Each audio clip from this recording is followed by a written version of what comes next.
और यानी कि भविष्य में आगे की तरफ जो कामयाब करता है उन पहलुओं पर दूसरों को आगे बढ़ाता है, यानी कि प्रेरित करता है, यानी कि उनकी चाहे उनकी लाइफ स्किल्स हों, चाहे शिक्षा हो, चाहे आगे की जो भी रणनीति हो उसके लिए तैयार करता है। और इसमें मैं मौजूद हूँ KIT group of institute Meerut में, जहाँ पर MSSS बागपत की संस्था द्वारा एक कार्यक्रम आयोजित किया है जिसमें सभी शिक्षकों को यानी कि दूर दराज से आए शिक्षकों को सम्मानित किया गया है। उनसे बात करेंगे, जो मेरे साथ अवार्डी हैं उनसे पूछेंगे कि ये सम्मान पाकर उनको कैसा लग रहा है और आगे इनकी क्या रणनीतियाँ हैं जो बच्चों के लिए और जो छात्रों के लिए आगे प्रेरित करेंगे। क्या कुछ कहें, क्या नाम है आपका? मैं doctor Alka Kataria, Saraswati college head, वहाँ पर एजुकेशन डिपार्टमेंट से हेड हूँ और ये MSS फाउंडेशन बागपत की है। और ये संस्था हर साल हम टीचर्स को सम्मानित करती है और टीचर्स डे पर टीचर्स को जब सम्मानित किया जाता है तो टीचर्स का एक अलग ही उत्साहवर्धन होता है, जिससे कि हम लोग भी प्रेरित होते हैं कि समाज में हमारा भी एक स्थान है और हम लोगों को प्रेरित करने के लिए बहुत अच्छा काम ये संस्था कर रही है। कैसा लगा शिक्षक सम्मान पाकर देखिए? बहुत अच्छा लगा, बहुत अच्छा। क्योंकि सर ने मेन यहाँ के जो संस्था के हैं उन्होंने काफ़ी मेहनत करके और काफ़ी अच्छे से इस प्रोग्राम को ऑर्गेनाइज़ कराया, जिसमें काइट कॉलेज और ये कॉलेज ने, दोनों कॉलेजेस ने मिलकर इसमें सहयोग दिया। और जिसे देखकर और यहाँ पर हम आए हैं और यहाँ आकर भी हम लोगों को काफ़ी अच्छे से हम लोगों का स्वागत किया गया और काफ़ी अच्छे से सम्मानित किया गया। क्या कुछ कहेंगे मैम, शिक्षक सम्मान से आपको सम्मानित किया गया है, क्या कुछ संस्था के लिए कहेंगे, क्या कुछ उन बच्चों के लिए कहेंगे और क्या कुछ आप जो फील कर रहे हैं क्या कुछ कहेंगे? देखिए, सबसे पहले मैं अपना छोटा सा परिचय दूंगी। मैं doctor Isha Sharma, Ginni Devi Modi institute of education में BEd डिपार्टमेंट में असिस्टेंट प्रोफेसर हूँ और लगभग सन 2001 से मैं 2 स्वयंसेवी संस्था रन कर रही हूँ, माँ कमलेश देवी जन सेवार्थ फाउंडेशन एंड धर्म कुंज जन कल्याण समिति, जिसका उद्देश्य है कि हमें जो ग्रामीण क्षेत्र की महिलाएं होती हैं, जो गरीब और असहाय होती हैं, उनको हमें जो है ये टेक्निकल माध्यम से हमें उन्हें क्या बनाना है, आत्मनिर्भर बनाना है, ठीक है। और वो मेरा निःशुल्क है बिल्कुल। तो जब मैंने यहाँ सबसे पहले मेरी अशोक सर जो हमारे इस फाउंडेशन के जो संस्थापक हैं, तो उनसे मेरी बात हुई, तो वो भी माँ के प्रति ही समर्पण है। तो उन्होंने भी MMS फाउंडेशन अपनी माँ के नाम पर ही उन्होंने संस्थापित किया है, तो उसी के वो संस्थापक है। तो उसका भी उद्देश्य सेम वही है जो मेरा उद्देश्य है। वो माँ को नमन कर कर चलते हैं, माँ की प्रेरणा उन्होंने ली, माँ से उन्होंने बहुत अच्छी चीज़ें सीखी। जैसे उनका मैं छोटे से रूप में, उसमें सारी चीज़ें हो जाएंगी, बहुत ज़्यादा कहना तो बड़ा मुश्किल होगा। लक्ष्य ना ओझल हो ना पाए, कदम उठाता चल, मंजिल तेरे पग चूमेगी, आज नहीं तो कल। तो वो शिक्षक तो है ही। और जैसा कि बात करें आज टीचर के जो सम्मान में हमें जो ये सर्टिफिकेट मिला है, ये हमारे लिए, जैसा मैम ने कहा, बहुत ही गौरवान्वित करने वाली बात है, क्योंकि हम देश का भविष्य हैं और जिन बच्चों का हम निर्माण कर रहे हैं वो आने वाली पीढ़ी का क्या है, निर्माण कर रही है, ठीक है। तो हमें उनमें नैतिक, सामाजिक, गुणात्मक हर चीज़ का उनके अंदर स्टेबिलिटी लानी है, जो आजकल बच्चों में नहीं देखी जा रही है। तो ये हमारे लिए बहुत बड़ी बात है कि हमें इस तरह का सम्मान मिल रहा है। अभी आपने बात की महिलाओं को सशक्त बनाने के लिए, तो ग्रामीण क्षेत्रों में सबसे बड़ी समस्या यही होती है कि महिलाओं को सशक्त और जागरूक करने की, किस तरह से आप उस पहलू पर काम कर रहे हैं? देखिए, मैंने सबसे पहले बताया कि मेरा स्किल डेवलपमेंट का काम है। जो अनपढ़ महिला होती है, मैंने देखा है वो कहीं शिक्षा नहीं दे सकती, कहीं टीचर नहीं बन सकती बिल्कुल भी, ठीक है। मजदूरी वो करना नहीं चाहती क्योंकि वो एक ठीक ठाक तबके से आती है, लेकिन वो इस तरह से फंसी हुई है कि वो ना तो बहुत ऊंचा काम कर सकती है ना नीचा। तो हमारा क्या है, हमारा सिलाई है, ब्यूटिशियन है, पेंटिंग है और भी लघु उद्योग हैं छोटे छोटे, जैसे करके मैं उन्हें उसमें उनकी जॉब के अवसर भी देती हूँ। बहुत सारी चीज़ें, जैसे मैं खुद ही डिज़ाइनिंग करती हूँ, चादर है, पेंटिंग है, जैसे फिर मैं उनको वो सिखाती हूँ, वो उसे बेचती हैं, कुछ उसकी अर्निंग होती है। मेरी कई सारी महिलाएं सर ऐसी हैं जो खुद के इतने सारे बुटीक चला रही हैं और आज तक मुझे, वर्तमान तक की बात करें तो 61 अवार्ड इसके लिए मुझे नेशनल इंटरनेशनल मिल चुके हैं और भारत सरकार से पद्मश्री अवार्ड के लिए मैं नॉमिनेटिव हूँ और ये मेरा जुनून है कि आने वाले 5 साल में मिस अवार्ड को लेकर रहूँगी। और मुझे बहुत सारे सांसद, बहुत सारे विधायक मुझे सपोर्ट भी करते हैं, क्योंकि मेरी स्वयंसेवी संस्था है। मुझे जो सैलरी मिलती है मैं उसी में से खर्च करती हूँ। ना आज तक मेरी संस्था को कोई दान मिला है, ना ही आज तक किसी भी तरह का कोई फंड मिला है। मैं अगर प्रेरित हुई हूँ, अगर मेरी प्रेरणा है तो वो डॉक्टर अशोक कुमार हैं, वो जो कार्य कर रहे हैं वो कहीं ना कहीं जो मैं कार्य कर रही हूँ उससे वो जुड़ता है।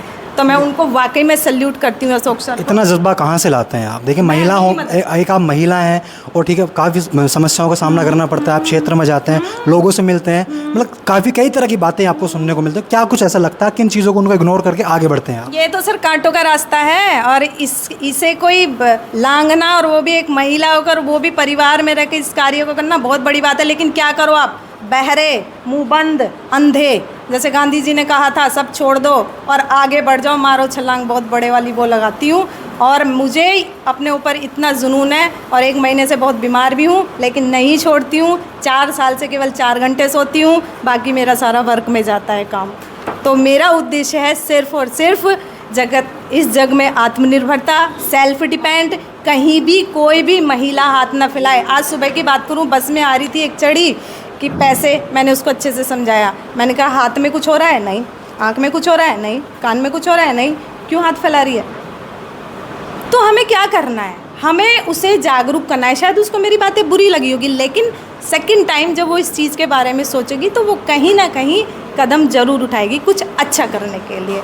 तो सैल्यूट है माँ शर्मिष्ठा देवी फाउंडेशन की, क्योंकि मेरी माताजी मेरी प्रेरणा रही हैं। माँ कमलेश देवी, कोविड टाइम में 4 साल पहले उनका देहांत हुआ, वो मेरी स्पाइनल कॉर्ड रही हैं। वो मेरे गांव की पहली ग्रेजुएट महिला थी और पहली मैं ऐसी महिला हूँ जो लड़की हूँ जो उस गाँव से पढ़ी हूँ। वो चौधरी चरण सिंह जी का गाँव है, हापुड़ रोड पे भदोला, कहने को वो प्राइम मिनिस्टर का गाँव है। तो वहाँ से केवल मैं छात्रा थी, किसकी बदौलत? केवल मेरी मदर की बदौलत। तो आज इस टाइम पे जो अशोक सर कर रहे हैं वो केवल और केवल अपनी माता की प्रेरणा से कर रहे हैं, क्योंकि इस धरती पर जो कर्ज हर किसी का इंसान चुका सकता है, लेकिन माँ का कर्ज वो कोई भी नहीं चुका सकता।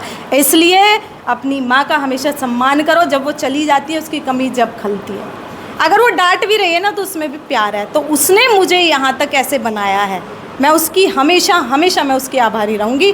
और मैंने छोटा सा प्लॉट ख़रीदा है अपने ही रूरल क्षेत्र में जो 20 गांव से जोड़ता है, वो इतने मिड में मैंने ख़रीदा है और वो मैंने अपनी ही जोड़ी हुई पूरी ज़िंदगी की कमाई से ख़रीदा है। उस पर मैं माँ कमलेश देवी जन सेवा फाउंडेशन की आने वाले 2 साल में मैं वहाँ पर नींव स्थापित करूँगी उसे। और उस क्षेत्र में कोई भी महिला, जिस दिन मेरे वहाँ की स्थापना होगी उसी दिन से कोई भी वहाँ ऐसी महिला नहीं रहेगी जिसको हाथ फैलाने की ज़रूरत होगी। ये मेरा उद्देश्य, यही मेरा लक्ष्य। बहुत अच्छी पहले थी कि महिला होने के नाते महिलाओं को जागरूक करना, सशक्त बनाना और छोटे छोटे लघु उद्योग के माध्यम से उनको मदद करना, ये भी काबिल तारीफ़ है और उनके जज्बे को सलाम करते हैं द खबर लीला की टीम। और साथ ही और बाकी जो लोग हमसे बात करें, कैसा लग रहा है मैम, शिक्षक अवार्ड से आप सम्मानित हुए हैं, किस तरह से आप शिक्षा के क्षेत्र में काम कर रहे हो, कितने समय से आपको शिक्षा के क्षेत्र में कार्य कर रहे हैं? थैंक यू सो मच मुझे ये अपॉर्चुनिटी देने के लिए कि मैं आप सबके सामने कुछ बोल सकूं। मैं MSSS फाउंडेशन की बहुत आभारी हूं कि उन्होंने मुझे ये मौका दिया कि मैं यहाँ आऊँ, और उन्होंने मुझे प्रोत्साहित भी किया कि जो काम मैं कर रही हूँ, मैं पिछले 17 साल से हायर एजुकेशन के लिए टीच कर रही हूँ। गौतम बुद्ध यूनिवर्सिटी में असिस्टेंट प्रोफेसर हूँ, और ये एक ऐसा सूचक है जो हमें प्रेरित कर रहा है कि जिस कदम पर आप चल रहे हो, जिस रास्ते पर आप चल रहे हो वो ठीक है। और मैं उम्मीद करती हूँ कि यहीं से प्रेरणा लेते हुए मैं आगे भी इसी रास्ते पर अग्रसर रहूँगी। Thank you so much Ashok sir, उन्हीं के द्वारा मैं यहाँ जुड़ी हूँ। Thank you so much to him. ये कहते हैं कि शिक्षक एक दिया के समान होता है, खुद जलकर दूसरों को रोशन करता है। क्या कुछ कहेंगे शिक्षक और सम्मानित किया गया? बिल्कुल सर, पहले तो मैं आपके प्रश्न का उत्तर देने से पहले मैं धन्यवाद प्रेषित करना चाहती हूँ माँ शर्मिष्ठा फाउंडेशन एवं काइट इंस्टीट्यूट को, जिनके तत्वाधान में हमें इस समारोह में मोटिवेशन के रूप में यह सम्मान मिला है। उसके बाद आपके प्रश्न का उत्तर देते हुए मैं यह कहना चाहती हूँ कि जो शिक्षा है वो सिर्फ यही नहीं है कि इस समाज को करने से पहले स्त्रियां, अगर कहते हैं कि स्त्रियों को, जैसे गांधी जी ने कहा था कि अगर परिवार में एक पुरुष शिक्षित होता है तो सिर्फ एक व्यक्ति शिक्षित होता है, और अगर एक महिला शिक्षित होती है तो एक समाज और परिवार की वो नींव स्थापित करती है। मैं यह इसलिए भी विश्वास से कह सकती हूँ क्योंकि मैं सावित्रीबाई फुले बालिका इंटर कॉलेज में PGT कॉमर्स हूँ, और यह जो विद्यालय है ये आवासीय विद्यालय है। और जो गौतम बुद्ध यूनिवर्सिटी में एक अकेला एरिया में, गौतम बुद्ध यूनिवर्सिटी के पास एक उस एरिया में अकेला एक ऐसा विद्यालय है जो सिर्फ़ और सिर्फ बालिकाओं के लिए है। वहाँ बहुत ही एरिया ऐसा है जो रूरल से आता है और वहाँ लड़कियाँ हमारे पास पढ़ती हैं, तो उनके भविष्य की जिम्मेदारी हमारे पास होती है। वो हमारे पास 24 घंटे रहती हैं, तो हम उनके लिए शिक्षा के लिए, जैसे कहते हैं ना बच्चे बाहर के शहरों के, तो उनके पास ट्यूशन्स अवेलेबल्स हैं, ऑनलाइन क्लासेस अवेलेबल हैं, लेकिन हमारे विद्यालय में उनके पास सिर्फ़ और सिर्फ हम होते हैं जो हम उन्हें पढ़ा रहे हैं। हमारा हमेशा यह रहता है कि उनको हम ज़्यादा से ज़्यादा पढ़ाएं और शिक्षित करें और उनके भविष्य के लिए एक नींव, मजबूत नींव हम रखें, और जिससे कि उनका वो जो हम शिक्षा के रूप में जो एक बीज हम रोपित करते हैं वो एक बहुत बड़ा एक वृक्ष बने और उनकी जो मजबूत टहनियाँ पूरे समाज को विकसित करें और हमारे गांधी जी के जो स्वप्न था उसके वो साकार कर सके। इसके लिए मैं अशोक यादव सर का बहुत आभार व्यक्त करती हूँ कि उन्होंने मुझे इस मंच पर आने का मौका दिया और आगे भी मैं उनके साथ जुड़ी रहूँ, माँ शर्मिष्ठा फाउंडेशन के साथ जुड़ी हूँ, ऐसी मुझे आशा है और उसके लिए भविष्य के लिए मैं बहुत बहुत कामना करती हूँ। जब आप शिक्षक बनने की तैयारी कर रहे होंगे, ऐसा को अपने मन में विचार ला रहे होंगे, परिवार की तरफ से या समाज की तरफ से कोई प्रेशर भी आया होगा कि किस तरह की, क्योंकि ये बोलते हैं कि पुरुष ज़्यादा तरक्की कर सकते हैं लेकिन महिलाएं नहीं, तो उस बारे में क्या कुछ कहेंगे? सर, इसके लिए मैं सच में, मेरे हस्बैंड यहाँ हैं, मैं इनका आभार प्रकट करती हूँ। मेरी शादी बीकॉम फाइनल ईयर में हो गई थी, उसके बाद मन में था कि कुछ करो, इन्होंने मुझे प्रोत्साहित किया एमकॉम करने के लिए। मेरी बीएड, एमएड और अब मैं पीएचडी कर रही हूँ, ये सब मेरे हस्बैंड मिस्टर पिंटू कुमार के ही सहायता से हुआ है। उन्होंने हमेशा प्रेरित किया, कभी घर परिवार में ये नहीं कहा अच्छा ये काम नहीं हुआ, तो कहते हैं मैं साथ देता हूँ, आप करो मैं करूँगा। आज इतनी दूर आई हूँ मैं, पूरा इतना 80 किलोमीटर करीबन पड़ता होगा गौतम बुद्ध नगर, जहाँ से मैं, वहाँ से मेरे हस्बैंड ही लेकर आए हैं मुझे, तो उनका बहुत सहयोग रहा है।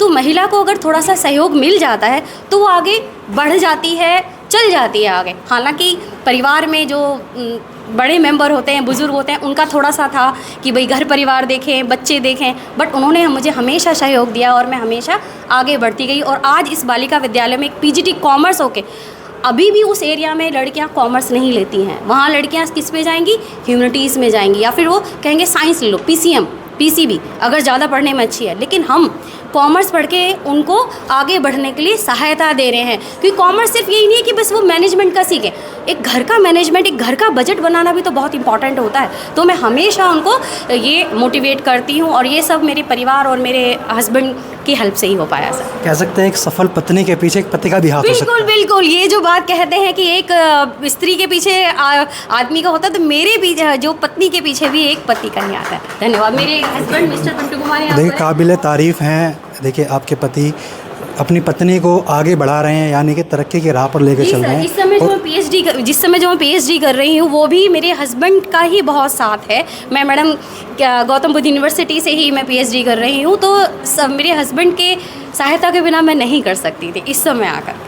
देखिए सर, अभी हमने महिला अध्यापकों से बात की, उन्होंने अपनी तरक्की की, वो जिस तरह से वो तरक्की कर रही हैं वो चीज़ें बताई हैं और किस तरह से शिक्षा के क्षेत्र में अपना सफल योगदान दे रही हैं। क्या कुछ कहेंगे? शिक्षक अवार्ड से आप भी सम्मानित किए गए हैं, क्या कुछ कहें, कैसा लग रहा है आपको? सर, मैं पहले थोड़ा परिचय देता हूँ। मैं डॉक्टर के पी तोमर, असिस्टेंट प्रोफेसर हर्ष विद्या मंदिर पीजी कॉलेज रायसी हरिद्वार से यहाँ पर पहुँचा हूँ और माँ सेवा शर्मिष्ठा संस्थान और काइट कॉलेज के संयुक्त तत्वाधान में शिक्षक दिवस के अवसर पर जो शिक्षकों को सम्मानित करने का यह कार्यक्रम किया गया है, यह बहुत ही सम्मानीय है और बहुत ही भव्य कार्यक्रम यहाँ पर हुआ है। डॉक्टर अशोक यादव जी, डॉक्टर सुरक्षा बंसल जी और बहुत ही सुंदर संचालन कर रहे डॉक्टर मयंक जी और काइट के चेयरमैन, काइट का स्टाफ, सभी ने बहुत सुंदर व्यवस्था यहाँ पर की हुई है।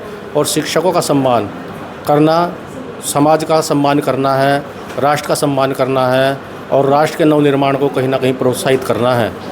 अगर शिक्षक सम्मानित होगा तो उसमें नई ऊर्जा का संचार होगा, नई ऊर्जा का संचार होगा तो छात्रों को नई नई चीज़ें देगा, इनोवेटिव चीज़ें आएंगी, तो कहीं ना कहीं समाज का भी विकास होगा। और मैं इस सुंदर आयोजन के लिए यहाँ के मैनेजमेंट को, माँ शर्मिष्ठा सेवा संस्थान के यहाँ पर प्रबंधक, हमारे founder member doctor Ashok Yadav ji को, डॉक्टर सुरक्षा बंसल जी को बहुत बहुत हार्दिक बधाई और शुभकामनाएं प्रेषित करता हूँ और उन्होंने मुझे बुलाया, सम्मानित किया, इसके लिए मैं उनका धन्यवाद भी ज्ञापित करता हूँ। क्या कुछ कहेंगे? शिक्षक सम्मान से आप भी सम्मानित किए गए हैं, लेकिन कहते हैं कि जब शिक्षक के जो छात्र होते हैं अगर वो कामयाब हो जाते हैं तो शिक्षक को दोगुनी खुशी मिलती है। क्या कुछ कहेंगे? शिक्षक और सम्मानित किए गए और क्या कुछ कहें उन छात्रों के लिए? हाँ सर, बिल्कुल मैं बताना चाहूँगी, क्योंकि मैं इससे पहले सिविल सर्विस की तैयारी कर रही थी। मैंने बहुत टाइम मेंस भी लिखा, लेकिन मेरा फाइनल सिलेक्शन नहीं हो पाया, तो उसी बीच में मेरा नेट क्वालिफाई हुआ। शायद ईश्वर की ही योजना होती है।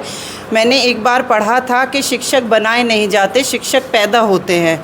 तो कभी कभी जब आपका पैशन बन जाता है, ये नहीं प्रोफेशन, पैशन जब आपका बन जाता है, जुनून जब आपका बन जाता है, तो आप समाज में शिक्षा के एक तरह से ऐसी लहर लाते हो जहाँ पे ना केवल किताबी ज्ञान होता है, बल्कि एक आपको अपने स्टूडेंट को क्या है कि एक हमें बेस्ट बनाना है। आपका एक ही मोटिव होता है कि इनको मॉरल शिक्षा भी देनी है, इनको समाज के लिए भी बताना है, इनको आध्यात्मिक स्पिरिचुअल भी बताना है। क्योंकि आप शिक्षा का अब ये नहीं है कि आप मॉडल पेपर पढ़ाएं या किताबें पढ़ाएं, क्योंकि वो सब तो ये गूगल से भी पढ़ सकते हैं, चैट जीपीटी का ज़माना है। लेकिन एक शिक्षक का यही होता है कि आप समाज निर्माण में, उनके देश निर्माण में उन्हें एक अच्छा बेहतर नागरिक बनाएं, ईमानदार बनाएं, कर्तव्यनिष्ठ बनाएं।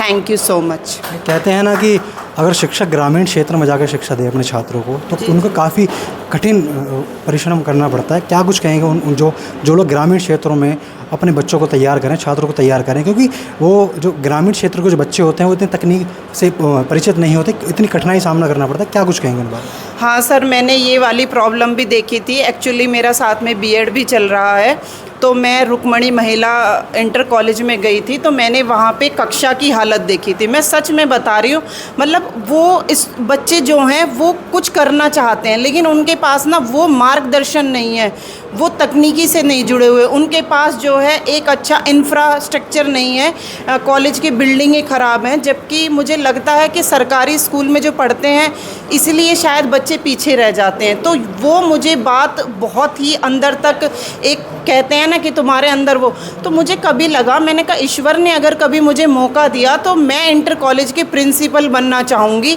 और मैं इसके लिए सरकारी स्कूल के लिए सबसे ज़्यादा जो इनके लिए एक तरह से इनको मार्गदर्शन नहीं मिल पाता, इनको अच्छी तकनीकी शिक्षा नहीं मिल पाती, ये कंप्यूटर से अनभिज्ञ हैं, ये नए नए स्किल नहीं सीख पाते, तो मैं इसके लिए ज़रूर काम करूँगी अगर मुझे ईश्वर ने मौका दिया।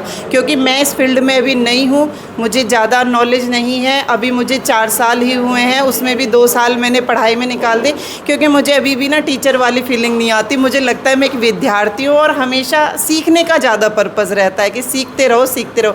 और आज भी जब मैं यहाँ पे बहुत अच्छे अच्छे प्रिंसिपल को, बहुत अच्छे इंस्टीट्यूट के डायरेक्टर को सुन रही थी, तो अभी भी हमें लगता है कि हमें बहुत ज्ञान सीखना है। और जो मुझे मोटिवेशन मिलता है ईशा मैम से मिलता है, क्योंकि मैं इन्हीं के संरक्षण में बीएड कर रही हूँ। और अब मैं अनुज गोयल कॉलेज ऑफ लॉ में बीए एलएलबी डिपार्टमेंट संभालती हूँ। इससे पहले इनग्राम गर्ल्स डिग्री कॉलेज में प्रोफेसर रही थी। तो मेरी जर्नी अभी बहुत छोटी सी है शिक्षक के उसमें, लेकिन मैं ज़रूर शिक्षा के क्षेत्र में बहुत अच्छा करूँगी। अगर ईश्वर मुझे लेके आया तो मैं अपना बेस्ट दूंगी, और इसी में मैं विश्वास करती हूँ। और अशोक सर का भी बहुत बहुत दिल से धन्यवाद करती हूँ कि वो शिक्षकों का सम्मान करते हैं। देखिए, सम्मान सबको प्रिय होता है। जब आपका सम्मान होता है तो आपको अपने आप पे गर्व फील होता है, और जब हमें अपने आप पे गर्व फील होता है तो हम कोई भी काम करते हैं तो उसको लगन मेहनत से करते हैं। हर चीज़ के लिए हम ये नहीं है कि हमें तनख्वाह मिल रही है तो हम ये काम करेंगे, नहीं। जब आपको लगता है कि आपको 4 लोग देख रहे हैं, आपको सोसाइटी देख रही है, बहुत लोगों की नज़रें आप पे हैं कि आप कुछ नया निर्माण करें, कुछ नया बुने, कुछ नए सपने सजाएं। और वैसे भी जो मेरे आइडियल हैं वो डॉक्टर एपीजे अब्दुल कलाम हैं। मैं उनको बहुत पढ़ती भी हूँ, मानती भी हूँ, और उनकी मैंने बहुत सारी बुक पढ़ी, और ये बहुत सारा मोटिवेशन मुझे उनसे भी मिला है, डॉक्टर एपीजे अब्दुल कलाम से। Thank you so much. देखिए, अभी हमने सभी शिक्षकों से और अवॉर्डीज़ से बात की, तमाम जो इन्होंने अपने विचार रखे, चाहे महिला सशक्तिकरण को लेकर बात कही है या फिर छात्रों के निर्माण के लिए बात कही है। अपने वीडियो जर्नलिस्ट तुषार के साथ मैं अखिल गौतम, द खबर लीला, मेरठ।